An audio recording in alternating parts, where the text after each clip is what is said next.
स्वतंत्रता दिवस की बहुत बहुत शुभकामनाएं। आज 15 अगस्त है।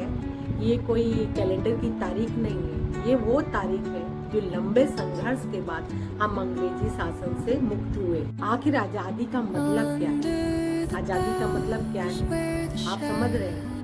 ये आज़ादी का मतलब ये नहीं है कि हमारे मन में जो आए वो हम करें। आज़ादी का मतलब ये नहीं है कि हमें जो कुछ भी बोलना है वो बोले।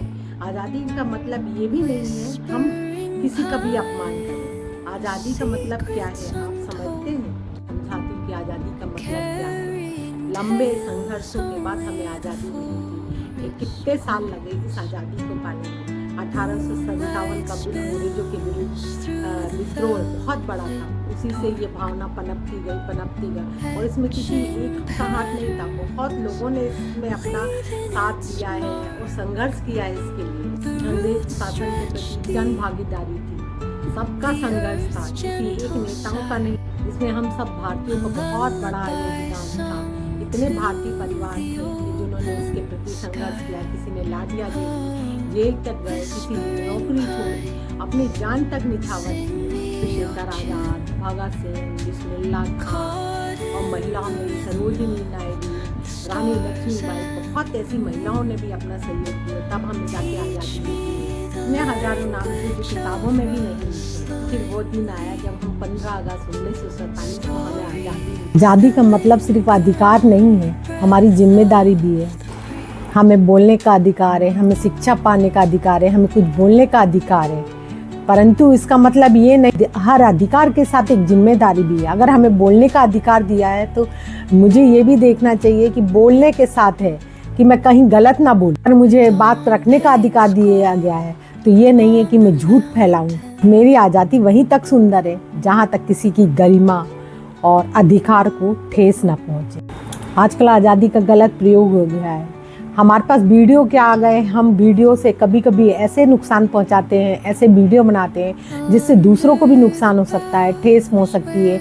बोल रहे हैं तो अफवाह फैला रहे और सोशल मीडिया का हम सही उपयोग नहीं कर। मीडिया की वो तो है ताकत है, परंतु हमें ये भी सोच के चलना होगा कि ये अफवाह सच है या गलत है। हम उसको ऐसे ही तो आगे नहीं बढ़ा रहे, इसलिए झूठ को भी सच मान लेना ये बहुत गलत है। मैं महिलाओं के लिए भी बोलना चाहिए, आज़ादी हम सबको मिली है। महिलाओं को भी पढ़ने का अधिकार है, अपनी बात बोलने का अधिकार है, नौकरी पाने का अधिकार है। तो मेरी सबसे जो हाथ जोड़कर विनती है कि महिलाओं के लिए भी कुछ कीजिए। वो कहीं आने जाने में उसको डर ना हो, वो सुरक्षित हो। यही हमारा अधिकार है कि हर बेटी, हर माँ, हर बहन सुरक्षित हो। हमारे देश के युवाओं पर बहुत जिम्मेदारी है कि अपने वो अधिकारों को समझें और उसका सही प्रयोग करें और सबको साथ में लेके चलें। यही हमारे अधिकार है, हमको सबको साथ लेके चलना होगा, किसी का अधिकारों को नहीं कुचलना। आज़ादी सिर्फ एक दिन की नहीं है। 15 अगस्त 1947 को हम आज़ाद हुए थे, इसलिए वो मनाया जाता है।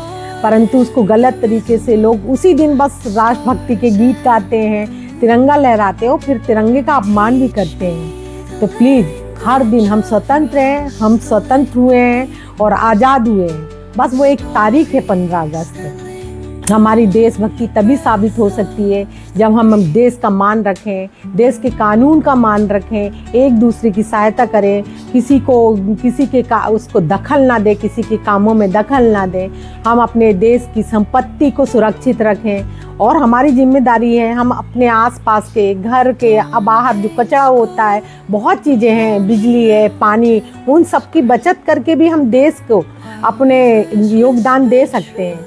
क्योंकि हमें इस सब का अधिकार मिला है तो हम अपने अधिकार से अपने देश को हमेशा स्वतंत्र बनाए रख सकते हैं। इसलिए 15 अगस्त सिर्फ याद कैलेंडर की तारीख मत मानिए। इसलिए हमें अधिकारों के साथ साथ अपनी जिम्मेदारी को भी समझना होगा। एक दूसरे की मदद करें, देश का सम्मान करें, देश में व्यवस्था को बनाए रखने में सहयोग दें, कानून का पालन करें। अंत में मैं यही कहना चाहूँगी कि सिर्फ 15 अगस्त को ही ना कहें कि भारत माता की जय। हम हर दिन भारत माता की जय कहें और उसको सुरक्षित रखने का, साफ सुथरा रखने का और देश को बढ़ाने का काम करें। जय हिंद, जय हिंद, जय भारत।